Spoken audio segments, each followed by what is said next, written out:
አደራ ወንድሞቼ እኔ አደራ እምላችሁ እናት አንተ ስትመጣ እንዳደነግጥብህ አደራ ወላሂ ቂያማ ቆሞባህ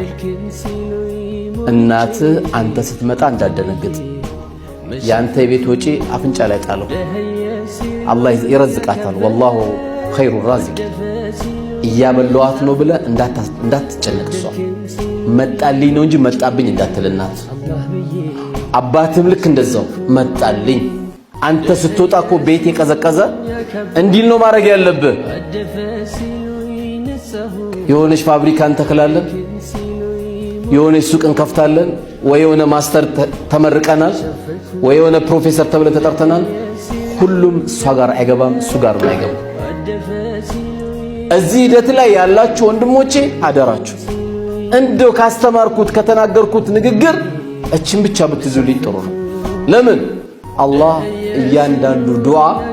ለአኺራ ያስቀምጧል የእናትና የአባትን ግን እዚህ ዱንያ ላይ ነው የሚያሳየው እንትና እኮ አገባ እሺ ከዚያስ ወይ በሶስት ወሩ እኮ ፈታ ከዚያስ አሁንም ደግሞ ሌላ አስሯል አይቀመጥለትም ለምን ይመስላችሁ ወደ ኋላ ማየት አለበት አንዳንዱ ለፈተናም ሊያደርግበት ይችላል ለፈተና በሚስት ሊፈትነው ይችላል 3 4 5 ሚስቶችን ሊያገባ ይችላል ይፈታል ያገባል ፈተና ሊያደርግበት ይችላል አንዳንዱ ግን በልጁ ያገኘዋል እናትና አባት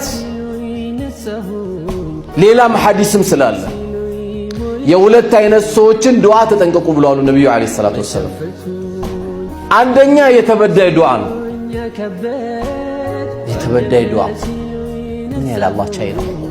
የተበዳይ ዱዓ እንደሚደርስም እየነገረን አላህ